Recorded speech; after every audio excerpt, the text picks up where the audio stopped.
Bonjour et bienvenue à toi dans cette nouvelle vidéo. Si tu as suivi la dernière vidéo, j'interviewais des personnes qui venaient chercher leur véhicule ou qui venaient faire un essai chez Tesla. Et là, je vais interviewer quelqu'un de spécial que tu attendais depuis un petit moment. Et je t'ai parlé d'elle dans différentes vidéos. Si je te parle de Colombo, ça te parle, puisque j'ai déjà rigolé avec ça, j'ai déjà plaisanté sur certaines vidéos en disant que je vous parle beaucoup de ma femme, mais que tu ne la vois jamais. Et donc aujourd'hui, nous allons interviewer donc ma femme et on va avoir un avis féminin sur la Tesla. Bonjour ma chérie. Bonjour. Donc, je vais te poser une série de questions. Bon, tu as dû un petit peu les voir, un petit peu les lire, on va pas se mentir, évidemment. On va commencer donc par la première question. Est-ce que tu aimes les belles voitures? Est-ce que ça t'intéresse vraiment? Pas du tout. Alors j'avoue que si, les voitures, moi ça a toujours été mon truc. Je pense que c'est lié à mon avis à mon papa qui a toujours aimé avoir des jolies voitures sans tomber dans l'excès, et en changer régulièrement. Et c'est vrai que moi aujourd'hui, voilà, une belle voiture, j'aime ça, j'aime regarder, j'aimerais les essayer. Je te mise régulièrement en boîte avec ça quand on voit des jolies voitures pour te demander si on repart avec. Et c'est vrai que voilà, j'avoue que de base, mon petit coup de cœur c'était sur les Porsche. Ça tu le sais, j'ai toujours eu un gros coup de cœur pour les Porsche au niveau du design et voilà. Et après sont arrivés les Tesla et j'ai commencé à titiller sur le sujet. Parce que c'est vrai qu'il faut rappeler que c'est grâce à toi que j'ai découvert la Tesla, que j'ai découvert qu'il était possible d'en acheter dans la région, et aussi tu as choisi la couleur rouge. Oui. J'étais pas fan au début et j'avoue que maintenant je changerai pas de couleur. Donc bon point pour toi, tu as vraiment amené la Tesla dans notre vie. Donc maintenant, je vais te poser la deuxième question. Est-ce que tu as déjà conduit une voiture électrique? Avant la Tesla, évidemment. Eh bien non, j'ai fait mes preuves avec la Tesla. J'avais déjà eu, il y a pas mal d'années, l'occasion de conduire une boîte auto, un petit peu. Et l'absence d'embrayage m'avait beaucoup perturbée à l'époque. Ah oui. Parce qu'il y avait la présence quand même d'un levier de vitesse pour passer la marche avant, la marche arrière, voilà. Et là, en fait, finalement, à ma grande surprise, c'est vrai que c'était une de mes craintes quand on est passé sur la Tesla, c'était de savoir un petit peu comment j'allais me comporter avec le pied gauche. Oui. Et en fait, j'ai jamais eu de soucis. Le fait qu'il n'y ait pas du tout de levier de vitesse dans la voiture, que tu aies la main droite qui soit au repos, que tu n'aies pas du tout besoin d'y penser. Et en fait, c'est vrai que mon pied gauche est resté tranquille. J'ai jamais eu de mauvaise surprise à me surprendre à vouloir appuyer dessus. Et donc non, j'ai fait mes expériences sur la voiture électrique avec notre Tesla. Alors si je peux te donner évidemment un avis, puisque tu l'as conduit plusieurs fois, mon avis c'est que tu conduis comme moi, et ça me plaît, donc je me sens rassuré dans la voiture, parce que tu te traînes pas, tu fais pas des choses, tu fais pas n'importe quoi, on est en sécurité, mais en même temps c'est actif, c'est pas sportif, mais on sent quand même que ça coule, que c'est pas mal et que c'est pas la crainte, je conduis tout doucement. Je te sens à l'aise et je sens que tu conduis très fluide comme j'aime, mais en sécurité. Mais je ne sais pas si tu as ce ressenti. Mais moi j'ai une conduite dynamique. Hein, voilà, ça, dynamique. Voilà, tu dis pas sportive, on oui. va pas dire sportive. Oui, voilà. J'ai une conduite dynamique. Quand tu cibles dans les ronds-points, tu roules, ça marche. J'aime la sensation de vitesse, ça je m'en cache pas, même si j'essaie d'être raisonnable. J'aime avoir une voiture qui me réponde, voilà, que quand j'appuie sur l'accélérateur qu'il y ait du répondant derrière. Et c'est vrai que voilà quoi, c'est aussi pour ça que je suis toujours attirée par les jolies voitures, parce qu'en général ça va de pair. Très bien. Et donc maintenant je vais te poser donc la troisième déjà question. Qu'est-ce que tu aimes dans la Tesla? Donc il y en a qui c'est le silence, il y en a c'est la puissance, il y en a c'est les équipements, la technologie, ça c'est moi, et le confort en général. Qu'est-ce que toi tu préfères dans la Tesla? Peut-être l'ensemble, dis-nous. Alors, qu'est-ce que j'aime dans la Tesla? J'avoue que ça va peut-être être basique pour une femme, mais je dirais que déjà c'est son esthétique. Alors, j'aimais déjà la précédente, enfin le modèle 3 tel qu'on l'a. J'avoue que maintenant qu'ils ont sorti le nouveau modèle, je suis d'autant plus fan parce que j'aime bien que ce soit un petit peu moins arrondi, un petit peu plus avec voilà, anguleux. Je trouve que ça donne un peu plus de caractère à la voiture, ça me plaît d'autant plus. Donc je dirais que de base c'est son design, voilà, je la trouve assez sportive, assez racée. Après, ce que j'ai aimé quand je l'ai testé, par rapport surtout à mon expérience du thermique, c'est quand on monte dedans, voilà, c'est l'absence de vibration. La voiture démarre, tu t'en rends même pas compte. Voilà, c'est fluide. Et avec l'absence de vibration, forcément, tu as le silence qui va avec. Et je trouve que voilà, pour du confort de conduite, c'est très reposant et c'est très agréable. Après, qui n'est pas forcément lié à la Tesla, mais qui est lié à son mode de fonctionnement. Moi qui fais beaucoup de bouchons, mais c'est vrai que voilà, c'est très confortable d'avoir un principe one pedal où tu avances, tu t'arrêtes, elle s'arrête toute seule. C'est ultra confortable, surtout que j'ai eu quelques problèmes au mollet ces derniers temps et voilà, c'est vrai, l'embrayage est dur, c'est vrai que sur la tienne c'est vrai que voilà, l'absence d'embrayage c'est génial. C'est vrai. Et après, non, moi ce qui me rassure c'est le principe aussi des superchargeurs, le fait que la voiture soit capable de programmer et de te gérer les systèmes de recharge, de te planifier un itinéraire, que tu saches anticiper voilà, les moments de recharge, les temps de recharge, qu'on puisse organiser du coup nos sorties en famille avec la gestion des moments de pique-nique, etc. C'est vrai que voilà, moi c'était aussi important d'avoir cette vision sur l'organisation des trajets. C'est vrai. Et je sais si on en a beaucoup profité jusqu'à présent et on n'a jamais eu une mauvaise surprise. On a toujours géré nos temps de trajet comme annoncé. On a optimisé à chaque fois les temps d'arrêt avec les postes pique-nique. Et voilà. Un confort aussi qui est lié à tout ce monde Tesla, c'est de pouvoir accéder en fait à des aires de repos qui sont on va dire plus intimistes que les stations-service standards auxquelles on était habitué avant, avec du confort dans les sanitaires, dans les lieux de restauration. Alors parfois oui, ça manque un peu d'équipement. Quelquefois voilà, on aimerait bien avoir une table de pique-nique en plus ou deux parce qu'il n'y en a pas forcément. Rares sont les fois où on n'a pas eu accès à des sanitaires, c'est arrivé occasionnellement, mais honnêtement la plupart du temps on en a. Et ça j'avoue que c'est aussi un réel confort. Donc oui, non, c'est un tout quoi, je dirais. C'est avant tout un peu la voiture, son ergonomie. Une fois que tu la testes, c'est le confort qu'elle t'apporte. Et après dans l'utilisation, pareil quoi, satisfaite. Alors, pour ceux qui se disent oui, évidemment, c'est la femme d'un fan de Tesla, donc évidemment, elle ne va pas nous dire qu'elle n'aime pas. Mais je vais lui poser la prochaine question. Mais évidemment, tu as pu voir les autres interviews que j'ai fait au Tesla Sensor. Et c'est vrai que ça ressemble beaucoup aux mêmes critères. Donc là, maintenant, quand même, je vais te poser la question. Qu'est-ce que tu n'aimes pas dans la Tesla ? Alors, qu'est-ce que je n'aime pas ? Alors, ce qui était peut-être un peu vrai il y a quelques temps, mais ils ont tendance à se diversifier un peu, c'est gérer déjà le faible choix de coloris. C'est vrai que voilà, dans les autres marques, on est habitué en général à avoir un panel de couleurs quand on achète la voiture assez large. Et c'est vrai que là, j'avais trouvé quand même que pour une voiture de ce type, la gamme de couleurs était assez limitée. Donc j'avais trouvé ça un peu dommage. Je dirais que c'était un point négatif sur la voiture. Après, honnêtement, qu'est-ce que je n'aime pas je sais pas. Moi, même si depuis tout à l'heure je dis que j'ai une conduite un peu dynamique, etc. Pour l'avoir essayé une fois, j'avoue que celle qui me correspondrait peut-être le plus aujourd'hui, ce serait la modèle Y, plus que la modèle 3. Ah oui, oui. Par rapport à la position de conduite haute, où c'est vrai qu'aujourd'hui, je suis dans une voiture SUV, avant j'étais dans un monospace.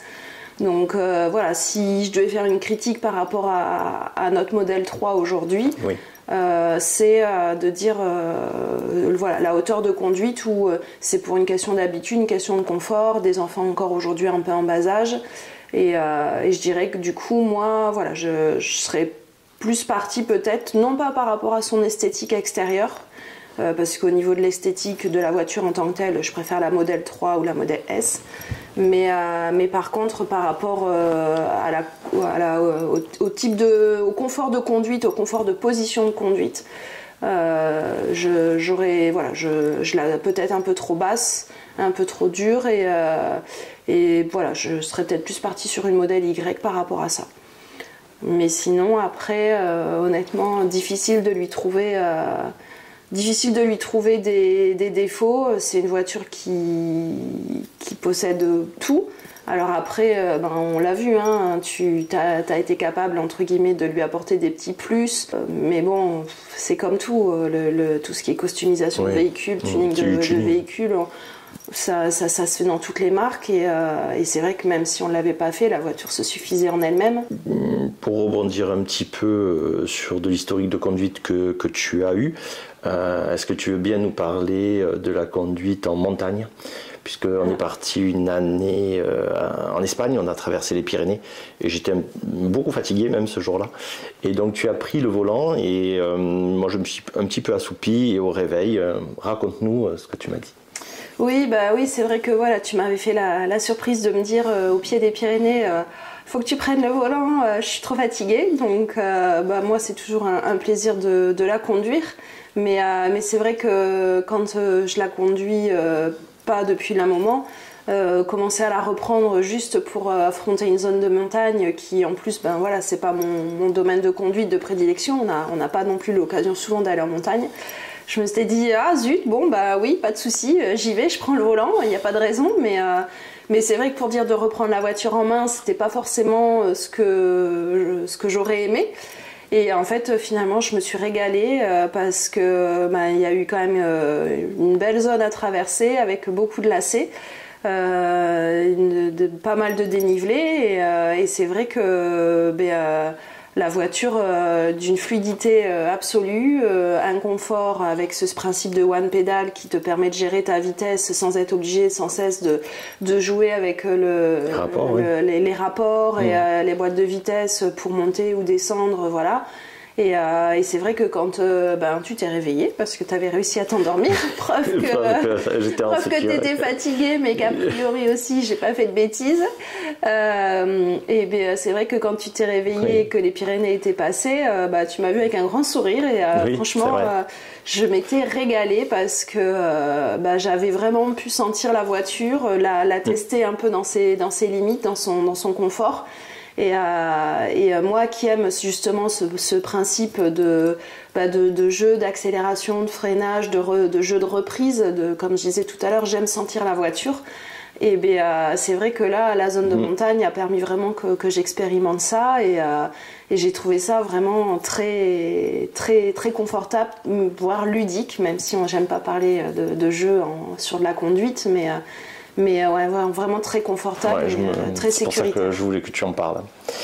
On arrive presque à la fin de cette vidéo, mais j'ai encore quelques questions. Quelle voiture, à tes yeux, pourrait remplacer la Tesla? Attention, évidemment, dans le même, on va dire dans le même budget, parce qu'évidemment Ferrari, Porsche, enfin, on peut monter au Bugatti, mais en restant dans un budget, on va dire de 40 000 euros, 45 000 euros, qu'est-ce qui pourrait, à tes yeux, remplacer la Tesla et dont tu te sentirais en confort identique? Quel serait le véhicule que tu imaginerais? Honnêtement, je sais pas. Non, honnêtement, je sais pas parce que tu sais que moi j'ai commencé à me renseigner un petit peu à titre perso pour changer donc mon véhicule thermique par rapport à la marque MG. Mais pour autant, j'ai pas franchi le pas pour de multiples raisons et une des raisons entre autres c'était l'aspect tarifaire au regard de l'équipement et de la voiture. Et c'est vrai que même si voilà, le modèle MG4 me faisait bien de l'œil en fin d'année et me plaisait beaucoup, quand tu la compares, tu te dis pourquoi finalement pas prendre une deuxième modèle 3 Après, il faut qu'on rappelle aussi que tu fais que 6000 km, à peu près 6-7 000 km par an, puisque c'est presque une seconde voiture, puisque la voiture principale, on a la Tesla, et on part en vacances avec. Bon, voilà. Voilà pourquoi tu t'étais aussi dirigé vers une MG4, parce que on n'avait pas besoin peut-être d'un confort identique avec la Tesla Model 3, mais c'est vrai que si on est au même tarif, ça fait hésiter. Ah oui, ça fait hésiter, parce que si on est à 40 000 pour une MG4, voilà. Mais bon, je pense que les tarifs vont évoluer. Il y a la R5 qui va sortir, il y a peut-être le modèle 2 de Tesla qui un jour sortira. Et ça pourrait t'intéresser. Non mais moi, comme tu parlais de belles voitures, je voulais savoir si tu avais imaginé un remplaçant de la voiture principale pour une autre voiture, genre une Audi e-tron, machin, voilà, comme ça. Mais oui, après voilà, je pense qu'il y a des marques qui sont peut-être pas plus avancées au niveau équipement ou a fortiori réseau de superchargeurs ou autre, mais qui par contre je trouve qu'au niveau du design extérieur des voitures les ont un peu plus travaillées. Alors c'est vrai que là j'ai pas forcément de marque bien sûr, on n'a pas regardé, mais c'est vrai que oui voilà, j'avoue que les Audi, les BMW ou même les Porsche, ils font de très très jolis modèles. Et donc c'est vrai que voilà. Après il y a l'aspect quand aussi. tu me disais voilà, qu'est-ce que t'aimes pas? Ouais, je trouve que au Tesla, peut-être au niveau de l'esthétique, au niveau de la calandre et tout ça, alors c'est vrai qu'ils ont travaillé sur l'aérodynamique. Mais si j'avais un reproche à faire, c'est que je trouve que leur modèle pourrait peut-être être un peu plus designé au niveau esthétique extérieur. Disons qu'ils font des séries pour essayer d'avoir un prix maîtrisé. Alors que s'ils font plusieurs modèles, ça augmente déjà le SAV, le prix, plein de choses qui augmentent. Je pense que c'est ce côté-là. Il y a aussi l'aspect supercharge. Dans d'autres marques, je ne connais pas, hein. Il faudrait peut-être se renseigner, mais par exemple chez Audi, on va sûrement aller se recharger sur des Unity ou autres. Il y a le tarif, il y a la planification se réalise, tout ça. Bon, ça va avancer. Mais pour une voiture principale, c'est clair qu'il faut prendre en compte cet aspect voyage, quoi. Oui, voilà. Donc c'est vrai que moi, aujourd'hui, j'avoue que si demain on était amené à devoir remplacer la note de voiture, je me vois pas me diriger vers une autre marque que Tesla en fait. Aujourd'hui, même si d'un point de vue esthétique, il y a des marques qui, je trouve, ont fait un peu plus d'efforts sur le design, la conception du véhicule. Pour autant, là, je trouve que Tesla s'est beaucoup amélioré avec la sortie du nouveau modèle 3. Qui me plaît beaucoup plus, et je trouve qu'ils sont en train justement, donc, comme je l'ai dit tout à l'heure, de restyler un petit peu leur voiture, de les redynamiser. Et c'est vrai que par rapport à tout ce que la marque offre en service, en fonctionnalité et en confort, aujourd'hui, voilà. Et le style épuré du véhicule, c'est vrai que quand on avait été sur le salon de l'auto, on avait vu des véhicules électriques. Mais en fait, c'est un mixte. En fait, il n'y a pas encore une seule marque qui arrive à passer autant sur le principe en fait de commande par écran tactile. Ils sont tous encore en train de jongler avec un minimum de boutons qu'ils éparpillent un peu dans la voiture pour justement rappeler du design. Mais c'est vrai qu'une fois, alors tu aimes ou t'aimes pas, mais c'est vrai que moi, par goût, qui suis encore dans mon véhicule thermique avec les boutons partout et tout ça, d'ailleurs je le nettoie beaucoup moins souvent que la tienne, voilà. Et c'est vrai que la tienne, rien que... Enfin, tu montes, c'est épuré. Alors, c'est vrai, il faut aimer, il faut adhérer, je pense que c'est... Mais c'est vrai que quand il y a goûté, et je trouve que c'est difficile de revenir en arrière. Tout à l'heure, tu me demandais aussi ce que j'aimais dans la voiture, moi que j'ai pas dans mon véhicule. Alors c'est pas forcément typique à Tesla, mais c'est le choix de la musique. J'aime énormément écouter de la musique et c'est vrai qu'aujourd'hui, je souffre en fait d'être dans mon véhicule thermique et de devoir me conformer aux radios. Parce que, aussi bien à la maison que dans la voiture, dans la Tesla, on est habitué à pouvoir choisir nos musiques, à demander ce qu'on veut, à avoir nos playlists définies et Alors c'est pas, voilà, d'autres marques maintenant le font aussi, mais c'est vrai que voilà, c'est aussi un gros atout que tout à l'heure j'avais pas pensé à dire et qui moi qui suis toujours en train d'écouter de la musique, ça me manque dans mon propre véhicule. Donc ouais, okay. Non, moi je te redirigerai vers un autre modèle Tesla, j'avoue que... Okay. Alors, tu nous as parlé que tu étais à l'aise dans le véhicule, que tu te sentais bien, que tu aimais tout ça, très bien. Comment tu t'es senti aujourd'hui devant une caméra? Je sais que tu l'as fait pour moi, je sais que tu l'as fait aussi pour mon audience, pour les gens, pour essayer d'avoir un avis différent d'un gars. Et donc je voulais savoir comment tu t'étais senti à faire une vidéo, malgré que je t'ai poussé. Est-ce que ça t'a été pas forcément à l'aise, mais est-ce que ça va mieux? Mais j'avoue que c'est pas trop mon truc. Hein. Non, parler devant une caméra, honnêtement, c'est difficile, même si de base j'ai facilité pour m'exprimer, oui. Prendre la parole en public, mais là devant une caméra. Oui, parce que tu me remplaces, tu vas bientôt me remplacer, elle va me remplacer, parce qu'elle fait pas E-A-I-1-1, j'ai moins de montage à faire. Et, donc ouais, non, en fin d'exercice c'est plus facile qu'en début d'exercice, mais bon, c'est pas, je vais pas forcément te réclamer à revenir devant la caméra. Sauf si tout le monde le réclame et qu'ils veulent me voir partir. Il dit bon, toi tu dégages, nous on veut voir Cécile. Alors? Oui, non, peut-être une prochaine fois. Ah. Je dis pas non, hein, mais. J'essaierai. Mais pas trop souvent. Bon, en tout cas, merci. Merci d'avoir fait cet effort surhumain. On vous dit. À ciao. À ciao. Vous savez sur quelle chaîne? Sur, ma chérie? Game of Tesla. Allez, à ciao.